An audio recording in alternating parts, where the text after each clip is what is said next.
Tonight, Dana White draws a line in the sand, shutting down one of the biggest fantasy matchups fans have been begging for, Alex Pereira versus Jon Jones. And while the heavyweight division shakes, Tom Aspinall stuns the world, admitting he'd rather vacate his belt than fight his best friend. This is not your typical UFC news night. This is about loyalty, legacy, and the fight behind the fight. Dana White just dropped a massive update, and it's pure chaos in the UFC world.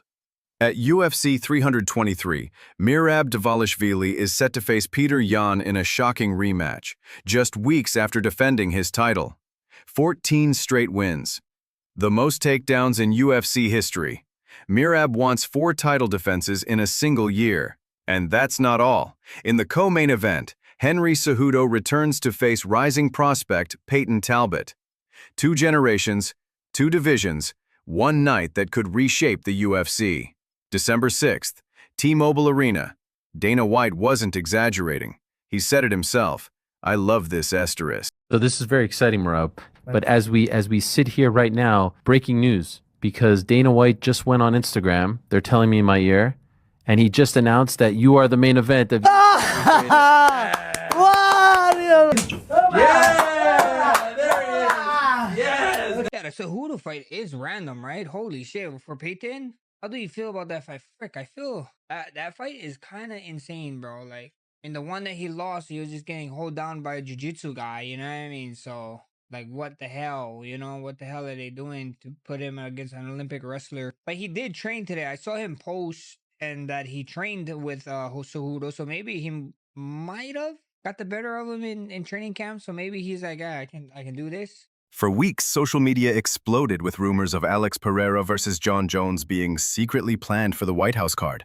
The idea caught fire. 2 dominant champions, a historic stage, and a potential clash for the ages. But Dana White wasn't having it. He saw the headlines, he saw the posts, and he dropped the hammer. We have not talked about one fight for the White House and will not until February. Anything you hear before then is total bullshit, colon. Simple, clear, and pure Dana White. He's not letting the speculation run wild, not when the heavyweight and light heavyweight divisions are already on fire. Meanwhile, Alex Pereira, fresh off his knockout of Magomed Ankalaev at UFC 320, wasn't even aware of Ankalaev's injury claims, or the rumors that followed. He admitted he thought the stoppage might have been early, joking that it robbed him of a chance to land a classic Sao Paulo slap, a nod to Nate Diaz's signature move. Still, Pereira's dominance was undeniable. He's now one of the few fighters to hold belts in 2 divisions, and fans can't help but dream about a Jones super fight.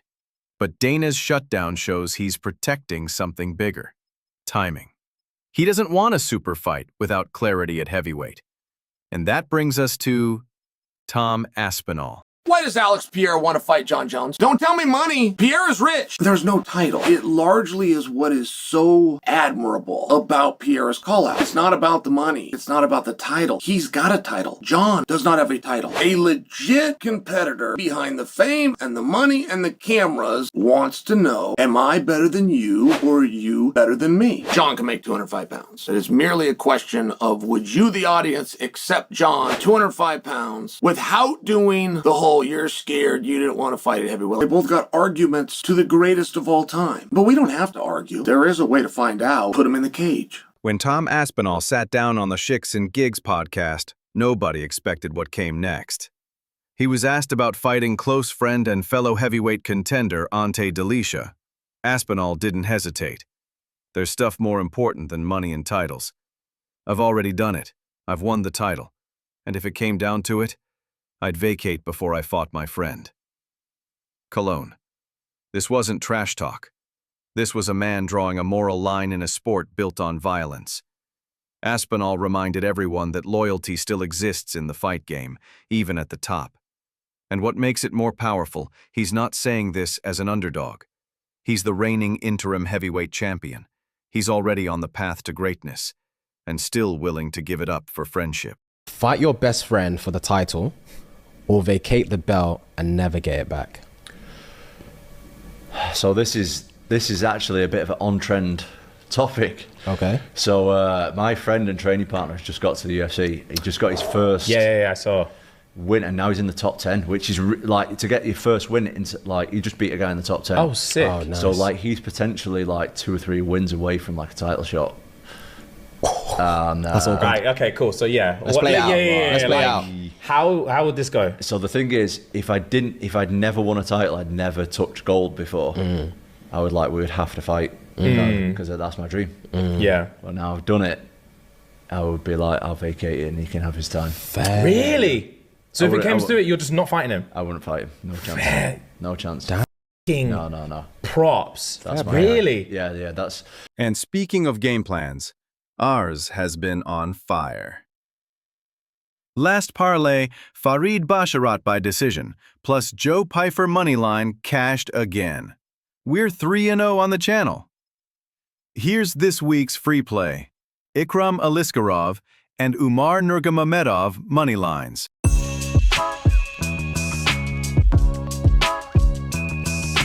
While Dana White blocks the Pereira-Jones talk and Aspinall talks about loyalty, the rest of the UFC landscape is shifting fast.